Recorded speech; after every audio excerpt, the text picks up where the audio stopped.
Global Broadcasting Networks presents Coach Talk Radio.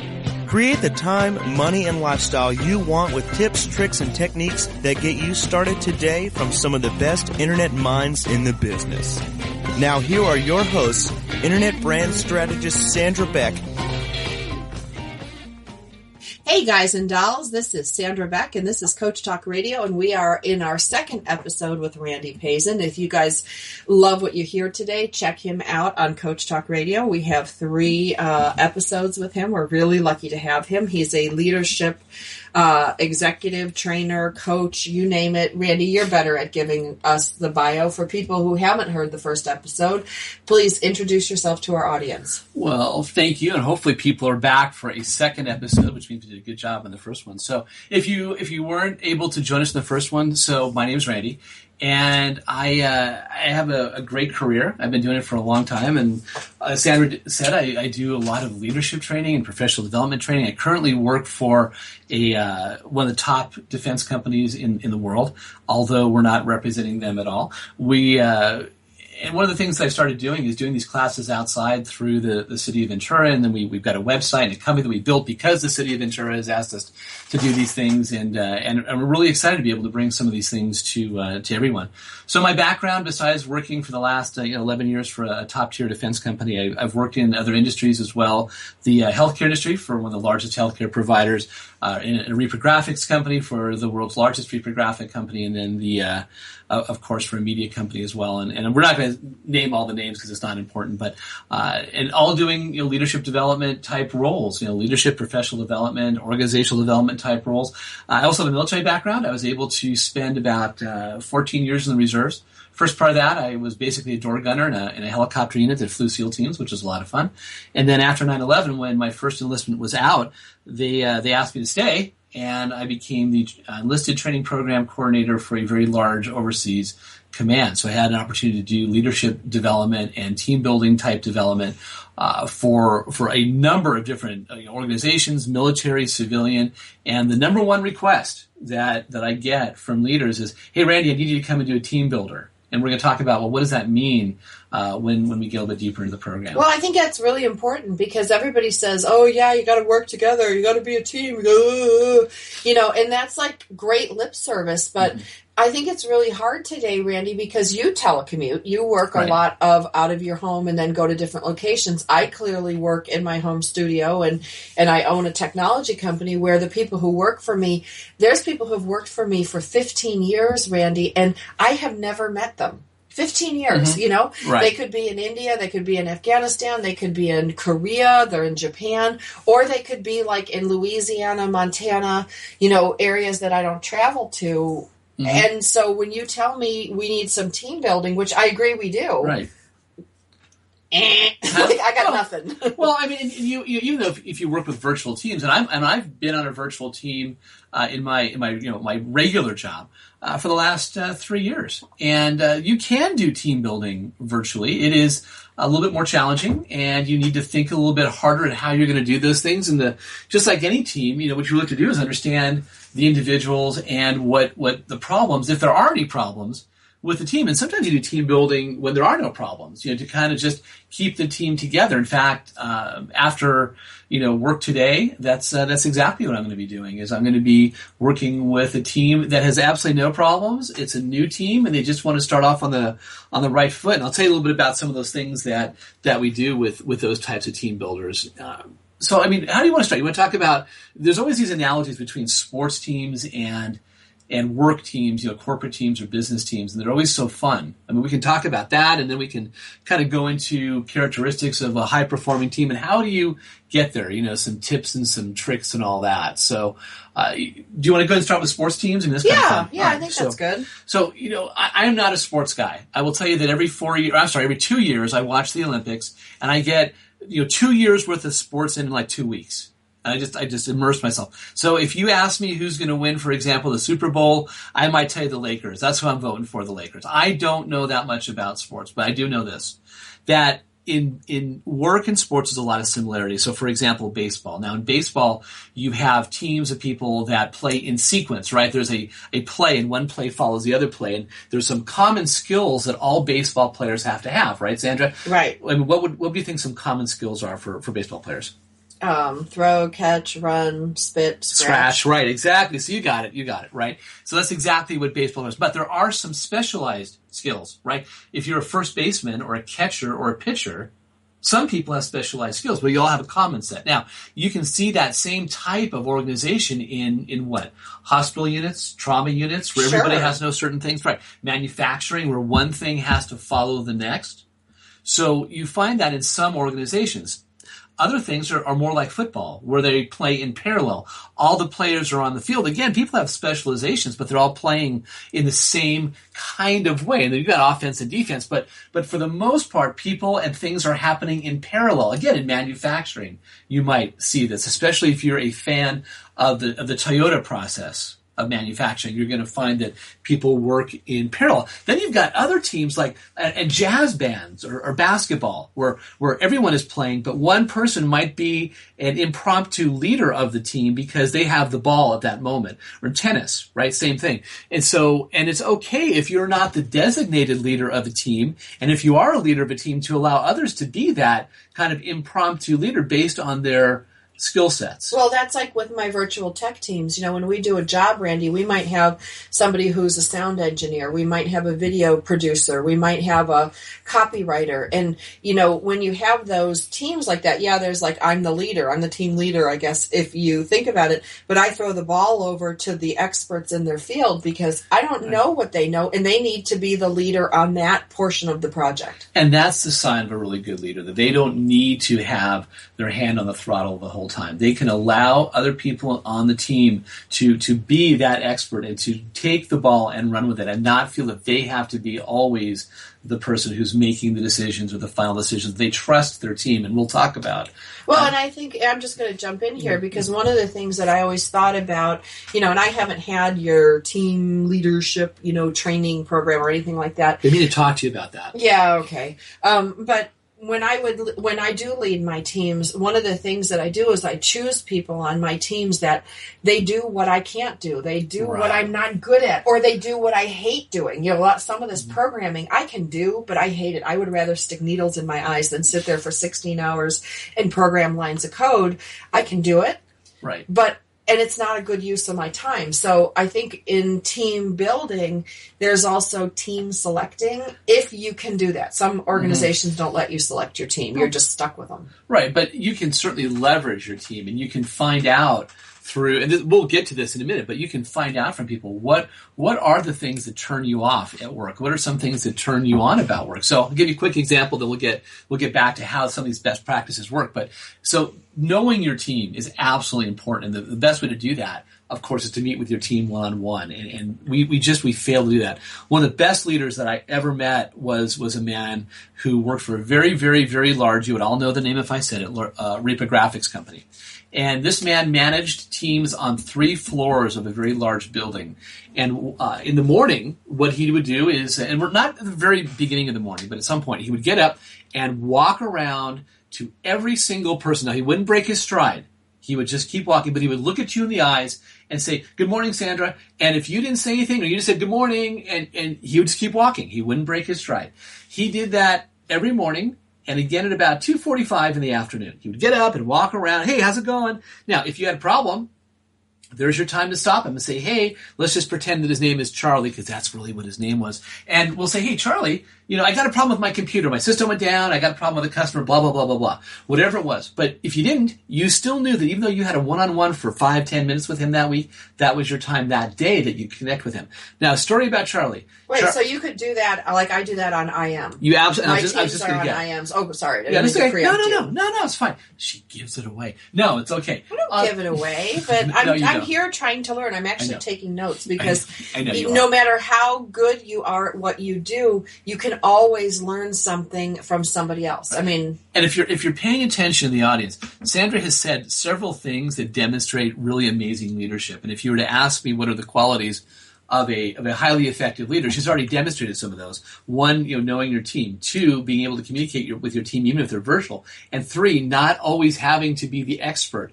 I find so many leaders in today's world that feel that they have to be the expert in everything, and they don't.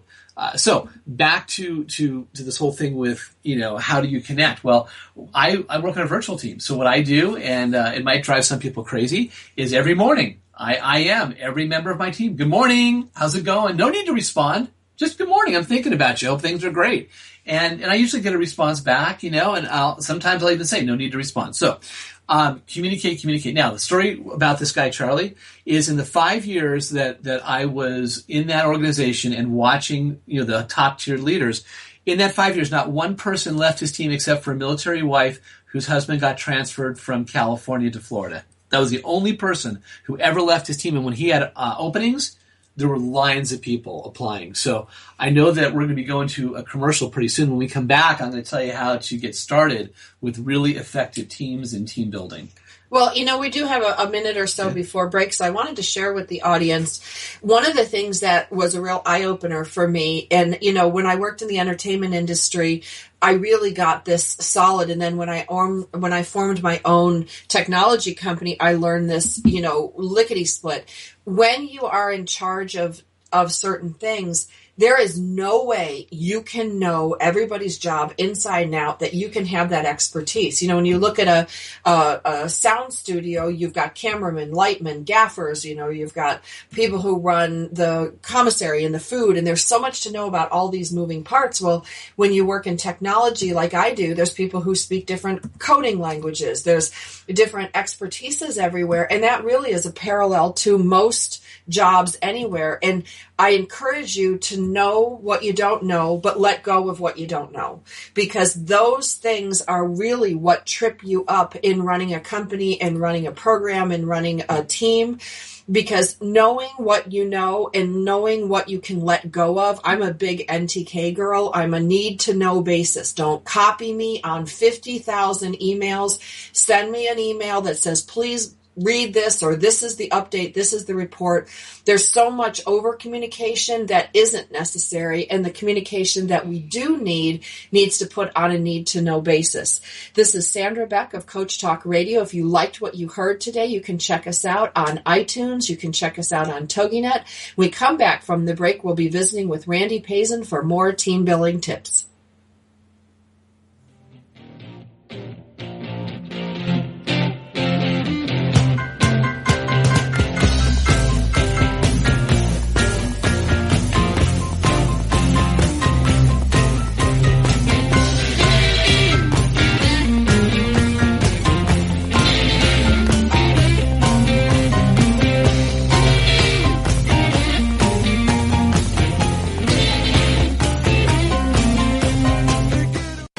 Are you happy with your life? Satisfied with the direction you're taking? More importantly, are you content with the results you're seeing?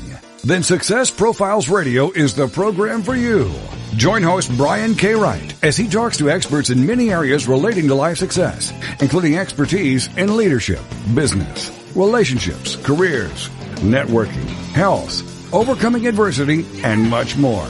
Each week, we'll explore different aspects of success and how to apply them to your life. For more on Brian and the show, check out his website, briankwright.com. Each week is a dose of inspiration. So many people live their lives wanting more than they currently have. Success Profiles Radio is a show that will clearly demonstrate the principle, if I can do it, you can do it. So don't miss this opportunity to take control of your life and your results. Success Profiles Radio with Brian K. Wright, Mondays at 5 p.m. Central. It's the Fitness Minute with fitness expert Annette Hammond. Do you realize that sugar-sweetened beverages are the #1 source of calories in the United States? Weight Watchers says so and encourages you to think before you drink. A 12-ounce can contains the equivalent of 10 teaspoons of sugar. Most of us drink 1.5 cans a day, which is a roaring 500 cans a year. Drinking 1 can of regular soda a day can cause you to gain as many as 10 pounds in a year. Even if you drink diet sodas every day, you need to go easy. Every once in a while, it's okay, but drinking sodas daily is not a good choice. Drinking pure water is the best, and green tea is another great idea. It's important to stay hydrated and healthy, so scale back on sodas and choose water instead. I'm Annette Hammond. If you're a fan of Fitness Minute, like us on Facebook at Fitness Minute with Annette Hammond. Taking care of business every day. Taking care of business every way. Hey guys and dolls, this is Sandra Beck, and we are talking team building today with Randy Pazen. He owns Two Trees Leadership, and he is an expert in his field. He's very, very good at what he does. I love having him on the show because I don't really have to do a whole lot. Yeah, sorry. So I'll try. No, it's good because you have the knowledge, and I'm just mining you for knowledge and taking my notes over here like everyone else is. I don't know about that, but thanks. So we've been talking about team building, and one of the things that a lot of teams just don't have are visions and missions, or they do have a mission statement, and it's something that was written 20 years ago, and it's in a picture frame, it's covered with dust, and it comes out every time the corporate executives come out, and they, or it might be on a work badge if you have work badges, But how many people really know what your vision is? And what your I don't even know what my vision is most days. There you go. And so, the vision is going to help you figure out, what you're doing, where you're going. The mission is how you're going to get there, right? So, how are we going to do what we really want to do? What's our objective? Without an objective, you're just kind of running around and doing things and reacting. So, I would say that your vision is to provide, absolutely top information via, radio or other media to help others succeed in their world. And I mean, just, playing with some words, that would be what I would think. So having a defined vision is great and a mission, but then you got to get your team to get on board with that. And one of the things that I've told leaders for years is if you don't have one, or it's time to redo your vision and mission, make it a team building activity and bring your team in and get some of that great sticky paper. I don't want to give away any branding, but there's one company that has a number and a consonant in there, and they make this great paper that sticks to a wall, 3M, and then you can go ahead and sorry, I've never even said that before, and line your walls and just have people start thinking, what is it we're here to do? What do we want to achieve? And when they do that, they own it. It's theirs, right? And then your employees, whether you have virtual people all over the world or the people right here, they're going to get on board because it feels good to be part of a team and something bigger. I think it's got it right. It's the something bigger. Mm-hmm. That's a big part of it. Like when I do team building in my company, and we are all over the world, especially in the radio arm. I'm a multimedia company, so we've got this radio arm. And when I tell people I am from a small town, and most of the people in my neighborhood didn't have the benefit of Ivy League education, all this, corporate training. That's $10,000 to go to some of this stuff. And, by the grace of God, I got some of this training through Disney and CBS and Coldwell Banker, some of the best training programs in the world. My mission is to bring that information to everybody listening so that education is not economics. Education is free for the people. Anybody who wants to absorb it, consume it, make a difference in their lives. My mission is to elevate everyone by bringing some of the best people in the world, yourself included, to really educate us all. Because when we know better, we do better. Right. And everybody in my organization gets it. There's not one person in my core group that wasn't from a small town, that wasn't from a disadvantaged situation. I mean, there's no Ivy League silver spooners in my organization because they don't get it and they don't want to do that. But when you come from a little town, you want to do this. Right. And it applies to everybody. This stuff, whether you're working for a Fortune 100, if you're working for the local barbershop or the shirt manufacturer, whatever your industry is, these things we're talking about are going to help and apply. And whether it's with a team, with staff, with vendors, with people who are suppliers, all these skill sets help. And I think probably we should start out, maybe thinking about, stages of teamwork. And I know that's something we hadn't talked about before, but it'd be kind of interesting to talk about because, really there's 5 stages of teams. Okay. 4 for most organizations and 5 for really big ones. And let me start out with how this might work. When people get together, when you're trying to form a team, right? You get people together, you bring them into a room, and you might inherit a team that's already established. But these stages really apply to everybody. So you bring them into a room, And you get people who are probably a little bit like-minded with similar backgrounds, and they get into a room and they start to get to know each other and they share experiences and ideas and things. And Sandra, let me ask you a question. When you get together in a room with people who are like-minded and you know you're going to have to do something together and you start to share things, what is it that you discover about other people? Well, I don't know, like that we like each other. I mean, it's usually when you're common, you like each other. Now, see, that's interesting because this is the forming stage, right? When you get together and you form the team. I'm always surprised I like people. I mean, so maybe I'm not the right person to ask. And actually, I was going to say, the second stage would make you completely opposite of what most people discover. And that's when you get people together in a room, that people piss you off because they have really passionate feelings and thoughts and experiences, and they think that they're right, and you think that you're right. Not you, Sandra, but the metaphoric you. And so what happens... See, I'm in a group of introverts. We're a bunch of nerds that get together, and we think they're not going to like me, I'm not going to like you. And then we get together and like, wow, I really like you. Right. And you know how you can tell a really extroverted nerd versus the introverted nerd? Just to tell a little joke, which you're not supposed to do, but we'll do it anyway. Really... you're talking to an introvert. Right, I know. Okay. Introverted you're not going to nerds... insult me on the air, are you? No. And this is not true about Sandra Beck, but introverted nerds, they look at their shoes when they talk to you. Do you know how you can tell an extroverted nerd? They look down your shirt? No, they look... No, that's a felony. No, they look at the other person's shoes when they're talking to them. So...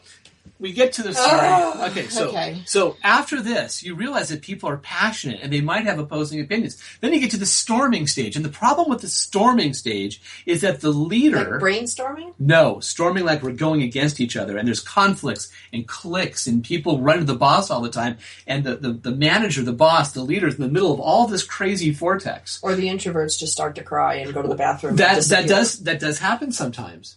So you've got a forming stage. That was my MO, by the way. I'd be like, oh gosh, I need to go to the bathroom. And then I just wouldn't come back to the meeting. Right. And sadly, that's not the first time I've heard of it and not the first time I've seen it. I have lots of people in the bathroom crying. It's a great place. So that's why they have couches in the girls' room. Well, and conflict avoidance. When I get into a team building situation that's full of conflict, I don't want to be there. Well, but here's the funny thing, because that leads us to the third stage. Okay. Because what happens is you get the forming stage where you're getting to know each other. The storming stage, when you break off into cliques, and I want it this way and someone else wants another way, and you've got these followers. But pretty soon, you realize that you still have a vision and a mission and something to get out, right, for the team. The purpose... Right, because you'll get fired if you don't. Right, or you'll go out of business if you're an individual, And so what happens is you all of a sudden realize, we got to get something done. And then the team starts to norm, and they start to establish rules and policies, and they figure out how they're going to work together, how they're going to communicate, how they're going to return correspondence, things like that. And so we have that. And kick the people off the island that don't conform. When does the kick the people off the island start? In really, really great teams, that takes care of itself, believe it or not. Well, yeah, they usually quit. Yeah, they realize they're not going to align with this highly functioning, highly performing, highly engaged group of people, and they think, oh no, I want to be the grumpy Gus. We'll talk about them in a second too. Well, and can I just share when I first built my company, I had all these because it's Motherhood, or Motherhood Incorporated is my corporation, and I had all these moms that worked from home in the tech fields, and we would show up in ponytails and jeans and sweatshirts, and this broad kept coming in with her Lexus and her Gucci, Prada, mouse and computer case, and we all hated her. And even though she was really good at what she did, she had so much perfume on, so much makeup, we all felt like crap because we were moms working from home in the tech fields, which means you don't fix your hair and makeup. And, nobody liked her, and so she self-selected her way out of the organization like that. And there's one lady in the audience right now going, I didn't know she hated me. No, just kidding. Yeah, well. So we have... It's pretty obvious. All right, well, we have those three stages. You got forming, storming, norming, and then finally you realize that the things that separate us are far less the things that brought us together in the first place, and you start performing. And the cliques go away. The leader can start actually being a leader and or does the clique become one big clique? Well, that's what I'm saying. Yeah, it's one big group of people. That's a really good way of putting it. That they become one clique, and now you start to perform, and the leader gets to actually be a leader and strategize and think about things that they want to do next or their own development, so then they can move on. The leader can move on to do something else, and then bring the rest of the team. And you can actually lead. Like, that's the thing. It's like if I'm busy doing your job, or we've got the best producer in the world, Karina, today. If I'm doing Karina's job, or I'm doing your job, or I'm doing the owner's job, you can't, you just can't. Right. And then the other stage after performing is, unfortunately, sometimes organizations make a fatal mistake. And the mistake is this. They see a highly performing team. They go, oh, well, what we'll do is we'll just divide those people up. So we have a team of 7 people, and we'll take those 7 people, we'll make 7 new teams and make one of those people be on each team. No, we're not pod people. We cannot be replicated. Right, we're not holographs, right? They think it's like you take something, you throw it on the ground, and you make a bunch of pieces the same. It doesn't work that way. So for those of you who lead teams or lead organizations, please don't make that fatal mistake, because it never, ever works. And they actually show it on situation comedies all the time. Right, you have something good, you break it up, you think you can replicate it, and it just dies, and everyone dies. Now, here's the thing, Sandra. It sounds like those steps that I said, forming, and then storming, and norming, and performing, and then like adjourning, which is the 5th bad step, that those things happen in sequence, and they don't. Right, it's not like grief. It doesn't fall in those perfect lines like Elizabeth Kubler-Ross taught us. And when teams sometimes go through a change, whether it's a leadership change or a computer change or a product change, they might go from performing right back into storming. And here's what I tell leaders of teams about that. It's a bad example probably for some people, but it's the only one I can really think of. Sandra, have you ever drank alcohol before? Very rarely. Okay, but you knew that if you were to line up, let's say, 12 cans of beer, as you continued to drink those cans of beer, you would eventually start to feel a little different, right? And you have a decision to make. You can continue drinking more of those cans of beer and it'll change, or you can stop because you know what that feeling is because you've experienced it before, and then you go back to what? Normal. And so leaders, when they experience the storming stage, if they just stop and don't jump in, they can get their team back to normal by not buying in to all the chaos. It is very, very normal for teams to go from performing to storming in the life cycle of a normal team. So I think that's probably a good point to make before our first commercial, these 4 or 5, depending on where you are, steps in teaming. And then when we come back, I think we should probably start with the first element of highly effective teams, which is building trust. Oh, I agree. And I just wanted to share with you that when you lined up 12 cans of beer, I thought I need to get my shotgun because we only line up cans of beer in the country to be able to pick them off and practice target practicing, which is why communication is so important, because here's Randy teaching this whole thing about, I don't even remember what you were because I got lost in the gunshot analogy, but it's important that we enjoy what we do. It's important that we work together, and in team building, whether it's virtual or physical, these are really great tips from Randy Pazen. We're going to be back after the commercial break.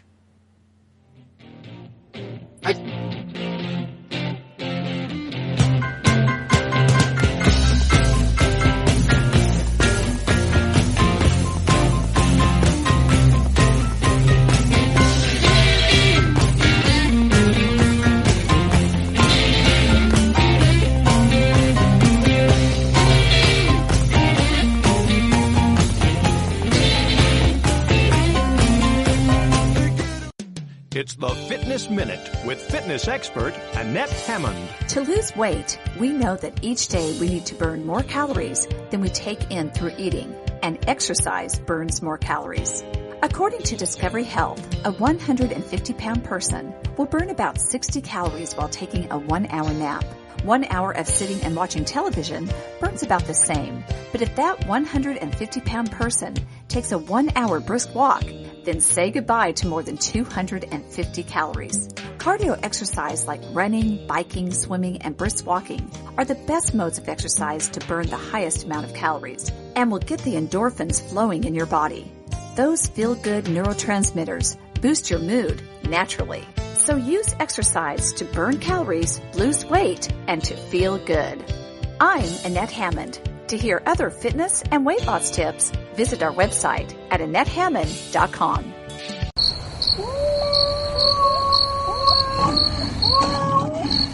When the critters get restless here in the apple tree of weirdness, there's only one thing that calms them down. It's the sounds of AstronetRadio.com. It's the Fitness Minute with fitness expert Annette Hammond. A quandary that many people find themselves in is they want to lose excess body weight, but they also want to maintain valuable muscle mass. They don't want to spend a lot of time lifting weights and working out to increase their muscle mass, only to lose it when they lose weight. We know that women, more than men, typically lose muscle and strength as they age anyway, so it's even more important for women to keep valuable muscle mass. According to a recent study, adding more protein to your diet while keeping your calories down is the best way to lose weight and keep healthy muscle. To promote a better muscle-to-fat body composition, continue to work out with weights, keep your calories low, and up your protein. For the Fitness Minute, I'm Annette Hammond. To hear other fitness and weight loss tips, visit our website at AnnetteHammond.com. Taking care of business every day. Taking care of business every way. Taking care of business. Hey guys and dolls, this is Sandra Beck and this is Coach Talk Radio, and we are visiting with Randy Pazen of Two Trees Leadership Training. His website is 2tlt.org, but it's best to find him on Facebook under Pazen, Pazen. We're talking today about team building, and you know, for most of us, we work virtually, especially if you're listening today, you're most likely working from home, even if you are working in an office, knowing what your management is trying to do really helps a lot, because to be fair, Randy, I mean, I am an introverted tech geek and with a very high IQ. And one of the things that happens is I think I know why somebody's doing something, and more often than not, I'm wrong.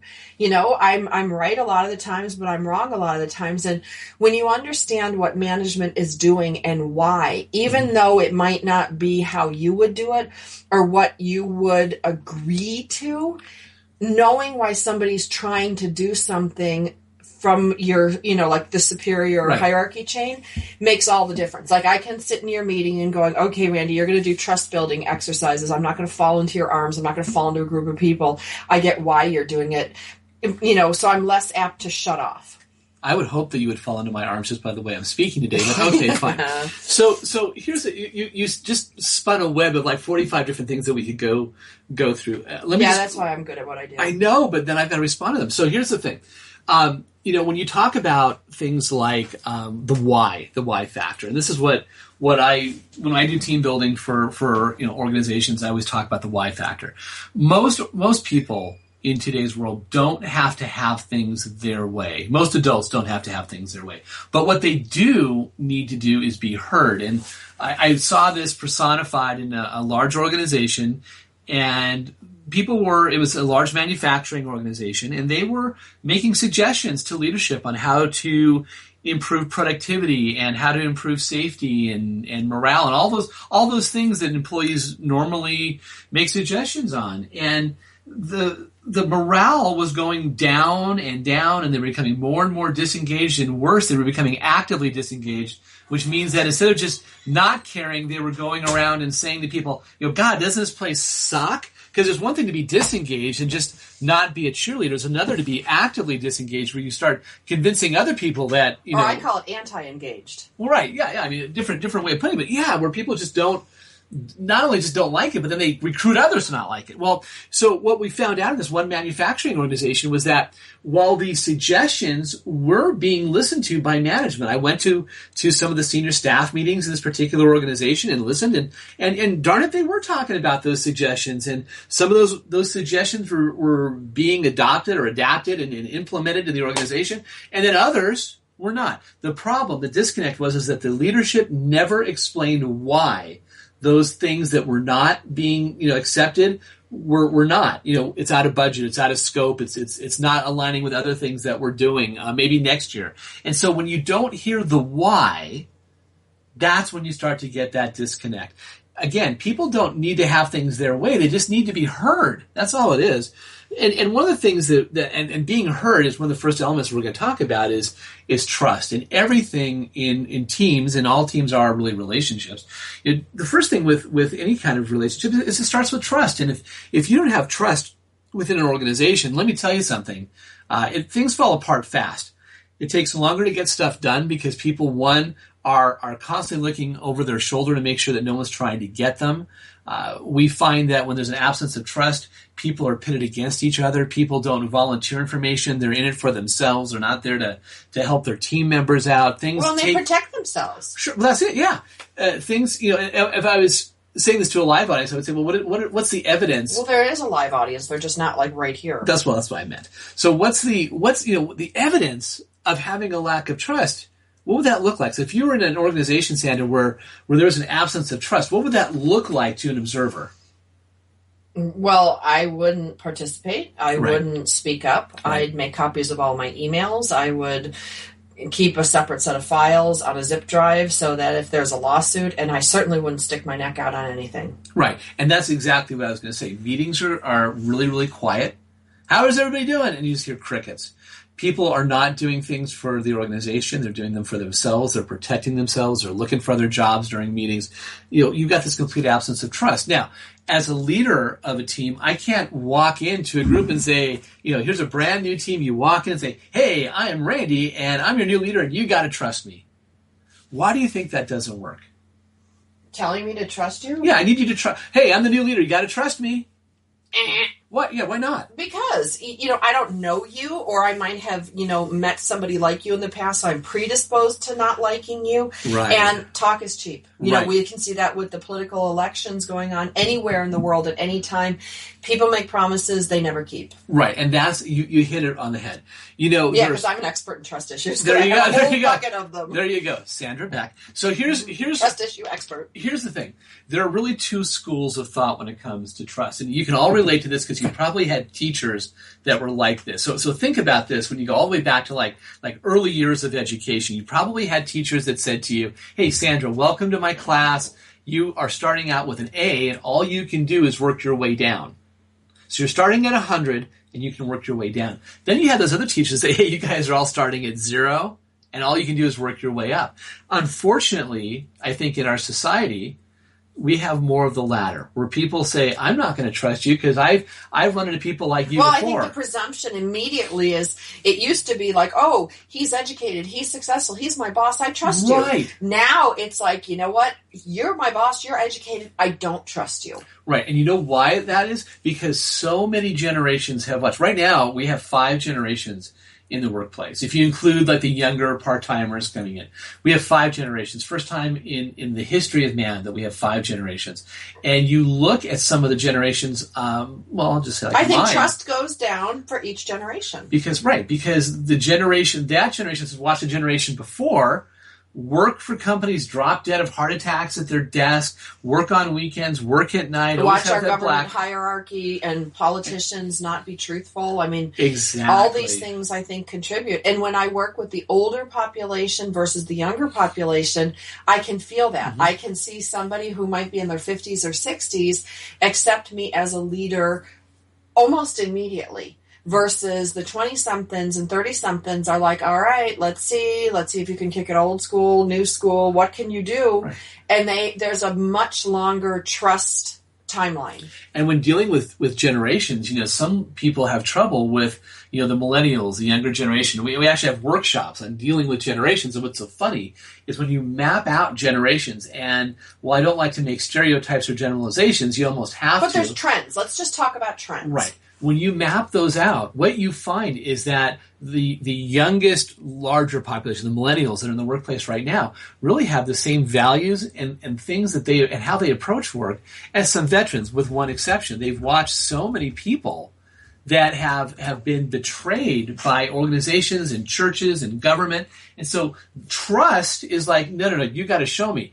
And it blows my mind in larger companies when I see these people who are more of the senior millennials, if there was, and they come up and they're like, hey, senior executive vice president of World Order, why should I listen to you? And they'll say that to their face. You're like, sure. Oh my God, I would never say that because I'm old. And yet that's what they do because that trust hasn't been earned. And that's the thing with trust. You cannot walk in and say, I'm the leader, you got to trust me. You got to walk the talk. Well, it's one of the things that I joke about on my radio shows. Walk the walk. I ask them, why should we trust you? Why should we listen to you? Right. And that's it. What is the reason? Now, one of the things you can do right away to help build that trust on the team, there's a couple things you can do. One, of course, always be honest. If you don't know something, don't BS your way through it, especially younger generations. Again, they'll see right through it because they're not going to automatically trust you because you have positional power. Be honest, be humble. If you don't know something, say, yeah, I'm going to find out. Let me look into that. The second thing is you've got to do what you say you're going to do. So if you say to your team, I'm going to follow up with you. I'm going to look into that. Write it down. You might forget. Put it in an email to yourself right there. Have somebody else write out a note if you're in the middle of a meeting and say, hey, Randy, you said that you would follow up on this. Make sure do what you say you're going to do. Another way to build trust, again, is to get up, walk around, and be with the people. That whole thing about management by walking around is not just an organizational theory. It really does work. And we always talk about things like having an open door policy. That's great. But unless you really are out there amongst your team, and you can do this virtually, Sandra, right? You don't need to be face-to-face. No, but you do it, like I'm going to say, some of the things that I do is I get on Facebook and I get on LinkedIn every morning before I start my workday. And for the gals and guys who work for me, I go immediately to their stuff. I look at if they posted something with their kids, like first day of school, if they've posted something about that, woman who took a picture of whatever. I go in there and I post on their Facebook so that they know I'm there. They know I see them, and we encourage each other using social media. And yeah, I do get on and I IM them or send an email. Hey, good morning. This is what we're working on, or this is my schedule. If you need anything, you can reach me here and here. That communication isn't by the phone. It isn't face to face, but it's used through social media and used through email and texting and IMing. And it can make a huge difference. Right. And that's the thing. It's just that constant contact and knowing that you're really welcome to talk about and really to be your whole self, and to not that you want to let your guard down, but to maybe filter out some of those things, those bricks that you have, and to be yourself, and people feel comfortable with a leader. Trust happens. Trust takes time. You can't just, again, walk in. No, you can't just go in and blow it into the room and say, trust me. And so what I'm thinking... Because those are the ones you don't want to trust. The ones who walk in the room and tell you right off the bat to trust you. That's a good red flag. And then sell you a car. And so what I would say is when we come back, let's talk about the next step in this whole thing, and that's really effective communication and how we can maybe better communication. Yeah, because I know, it's funny, I communicate for a living, but I'm not real good at kind communication. I tend to get to the point, need to know, and that doesn't work for a lot of people. So we're visiting here. This is Coach Talk Radio with Randy Pazen and Sandra Beck. You can find Randy on Facebook with Pazen. If you have any questions about what we're talking about today, you can also check us out on iTunes, Coach Talk Radio Show, and TogiNet. That's TogiNet.com. You can look for this episode and many episodes like it. We have 3 episodes with Randy Pazen. You're not going to want to miss it. If you liked what you loved or you liked what you heard today, check us out online.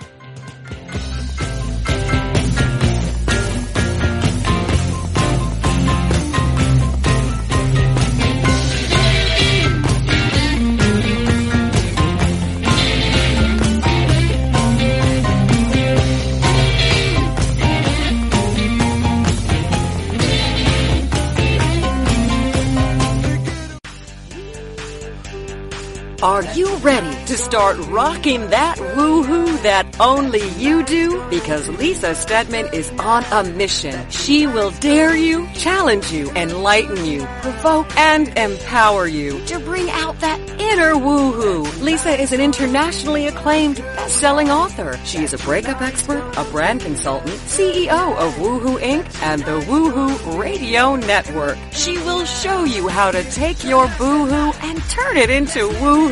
Get rebellious and get real. Get your dreams off the back burner. Get inspired and motivated to take action. Start rocking that woohoo that only you do in love, life, and business. She is going to be here for you every Wednesday at 1 p.m. Central Standard Time. Only here on the Woohoo Radio Network.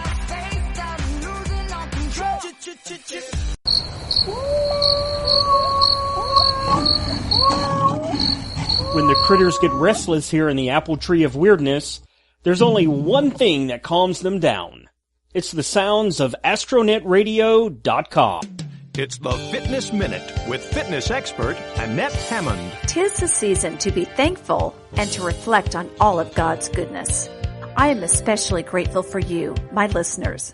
Fitness Minute with Annette Hammond is broadcast across the world on the American Forces Radio Network and goes into over 179 countries and every U.S. ship at sea, multiple times a day, 7 days a week.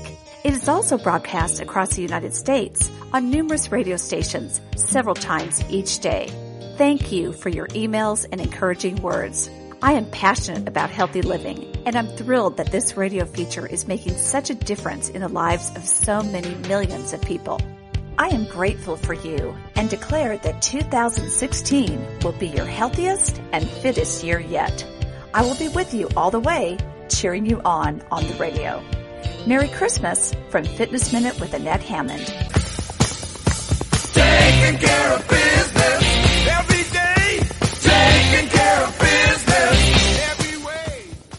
Hey guys and dolls, this is Sandra Beck, and we're here with Coach Talk Radio visiting with Randy Pazen. He is a training expert and he is a leadership team building expert, and we're so happy to have him here today. We've been talking about a lot of different things. The biggest thing that I think, it's all well and good to talk about when things are going right, but when things are not going right, especially communication breaks down. Yeah, exactly. And you know what's so funny is we talked about trust. That's really the first element is building your trust. And then the second thing is communication. And it is the one differentiating factor that I can identify between highly performing, highly engaged teams and those that make the top half possible, if you know what I mean. Right. Well, when the communication breaks down, when trust breaks down, communication starts to break down. Well, it does. And what's so bad about that is that without communication, nothing really happens, because in an absence of trust, people communicate differently, right? There's, well, okay, you want me to do something. Let me send you a confirming email. Let me document everything that happens, everything that's said. And so, we talked about this a little bit with time, and time is money. And if you're a smaller organization, you probably are aware of that much more than a large organization. But when people don't trust and they start to communicate poorly, it's costing you as an organization thousands and thousands of dollars. We talked before in the presentations unit about how much a single minute costs. Right. We were talking about an episode that aired last week. You guys can check it out on Coach Talk Radio. We talked about the actual cost of some of this stuff. And for an example, when I call a meeting at my company, since everybody is buyout labor, they're all per hour people. If I call an hour meeting, it can cost my company $200. So it better be a really good reason for me to call a meeting. And when trust breaks down and communication breaks down, I don't even want to talk to anybody. And how many meetings do you have a year or a week? I mean, think about that, a month. So things with communication. Again, we took an experiment where we took an organization that did an engagement survey, and we were able to get some very, very good, valid data from this organization. And we looked at our top performing teams, we looked at our bottom performing teams, and our goal, obviously, is to get our bottom performing and bottom engaged teams into a really engaged mode, because when teams are engaged and they like what they do and they like who they do it with and they like who they do it for, they perform better. We know that. And this is historical data that dates back 60 years. And so when we interviewed all the top performing teams in multiple states, we took the teams and we brought them into a conference room. We took the manager out of the room and brought them someplace separately. And we gave the team members lunch so they were entertained for a few minutes. And then we would ask the leader, so what is it? What's your secret about getting your teams to be so highly performing and engaged? And what do you think they said, Sandra? To the person. One word. Communication. Communication, absolutely. They said, not only do I communicate with the team regularly, but the team communicates with each other regularly because they trust each other. I don't need to be the central point. So then we would leave the manager. We would give them a candy bar to keep them happy. We'd go back in the room. And the team had no idea the questions that we asked the manager. And we asked the manager, or the team rather, hey, got one question for you. What's the secret sauce? What's the silver bullet? Why are you guys so engaged in what you do? You know what they said? One word. Communication. We communicate. Yeah, communication. Well, and don't you think chemistry helps? I think chemistry comes from communication, though. I mean, yeah, it's, post hoc ergo propter hoc for those of you who took Latin, but, therefore because of it, right? Yeah, exactly. Therefore because of it. And so, does that happen? Does chemistry happen? Sure, but in order to have, I'm sure that there are some people out there that have a physical chemistry, that you just look at someone and you really like them, and you've probably had a situation where you look at someone and you just don't like them, but you couldn't articulate why. Right. Yeah, that happens. But for the most part, it's because you communicate and you share things, and that communication has to be frequent and open and honest. This is what we discovered with these teams, is that when you are making frequent attempts at communication, things get going, things are accomplished, and it's a much better place to come to work than, would you rather come to work with people who you get along with or people that you don't? Whether you're virtual or live? No, I built a national team that, made more money than a third world country. And one of the things I did, I was able to build it from scratch, because I think there's we've got apples and oranges here. You've got groups that you're assigned to make into a team, and then you're building a team. And I always like to build my team, because I hire the person I like first, and then I worry about getting the skills. Right. And so there's a couple things you can do with that. It's that philosophy you just described is that I can train anyone to do anything, right? Because if they like it and they want to learn. So what do? We hire for attitude and we train for performance, right? Oh, okay. I guess that's the you're so good with all these corporate buzzwords, and no, that's Randy. That's not corporate. I'm sure some corporations say that, but that's what we do, right? We hire for attitude. Right. That's what I would do.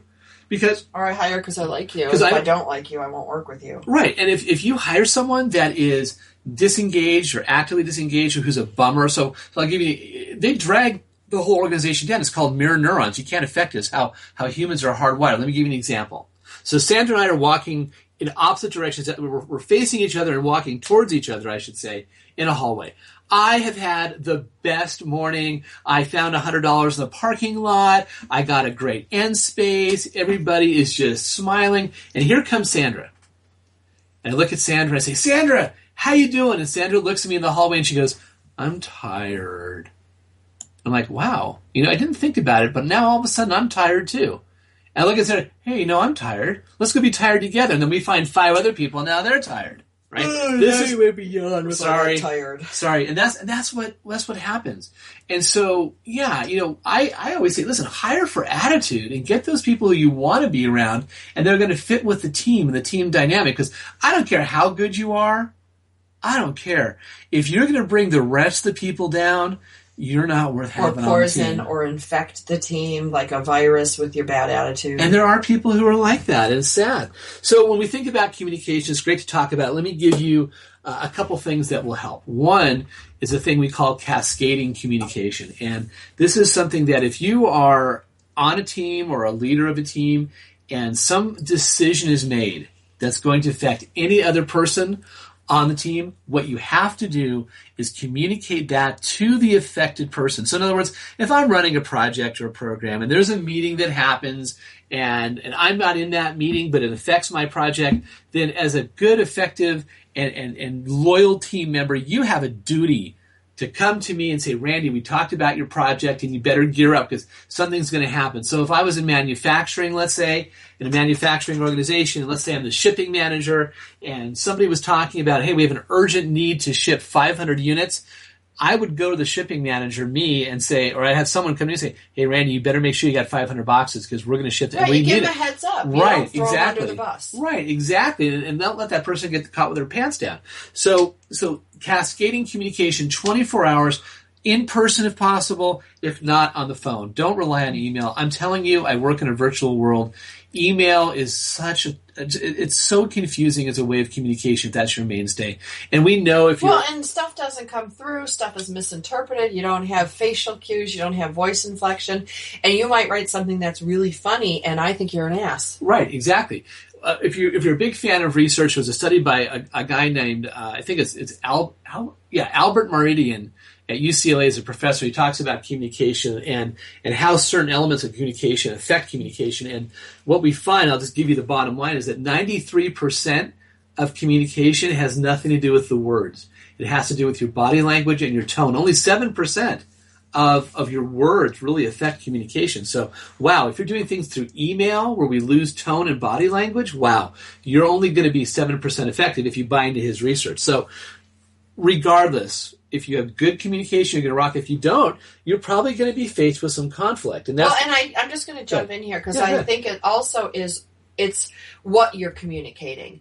Like when I communicate work I need done, I find email is great because I can give instruction, a task list, they can come back, and there's a record of this conversation. But if I have to talk about something outside of an actual to-do list or a task list, then I will choose phone. But I think both of them, I'm just going to, say that if you communicate to me a list of things to do, I will lose 95% of them verbally. But if you send me an email, these are the things I need to do, this is the checklist, I'm your girl. And when we're talking about teams, the best way to communicate is how you establish it in team norms. And norms have to do with how we communicate, how frequently are we going to respond, what we're doing, how we do it, vision and mission, how are we going to handle conflict. All those things are rules, and most teams don't sit down and have rules. And absent of rules, you have chaos. Imagine soccer. You have kids that play soccer. Right. Can you imagine if you had a soccer field without lines on the field? Right, or people aren't playing their position. They're all running around after the ball. Right. How would you know when you're out of bounds? And so let me just talk about conflict really quick, because when there is conflict, it's usually because of something that is not about the issue itself. One thing is what we call the fundamental attribution error, and that's me looking at Sandra saying, everything that comes to Sandra is because she's lucky, but anything that comes to me is because I work hard. And anything bad that happens to Sandra is because she's not a good person. Now, I'm kidding. I love Sandra. But anything bad that happens to me is because I'm just unlucky. That's a false error. Conflict can be good. Conflict is healthy in an organization or a team. Because if you have good conflict, that is, because you're finding the root cause, you're finding what's the best thing for the team, and you can have a disagreement with somebody and then walk away from that knowing that the solution you pick is the best one for the company and for the organization, for the team, the individual. So you want to find out what the root cause of that conflict is and then attack that. Not things like history or not understanding what the conflict is about, or demographic differences. And yes, people in the South look at things different than we do in Southern California. People in England look at things differently than we look at here in the United States. That's just a fact. And so we want to make sure that the conflict is about the conflict and not about something else that clouds the issue. So I know we're getting close, but if you want more information about teaming, we can tune into other episodes, I would imagine. Yes, you can. I'll be your marketing guy. And this is Coach Talk Radio. My name is Sandra Beck, and I'm your host today. We've been visiting with Randy Pazen. You can find him on Facebook under Pazen, Pazen. He owns a company called Two Trees Leadership Training. We're going to be back next week with a topic that I think is pretty interesting. It is this Myers-Briggs type indicator, personality assessment, blah, blah, blah. It's not something that many of us who own their own businesses can afford or understand, but it really is going to help you understand how to use this type of information on a daily basis. We'll be back again next week. This is Sandra Beck from Coach Talk Radio. Have a good one.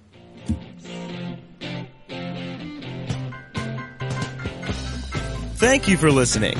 On behalf of Sandra Beck and Scott Frazier, we want you to get out there today to make more money with less time and effort so you can live the life you want. Tune in next week for more tips, tricks, and techniques from Coach Talk Radio.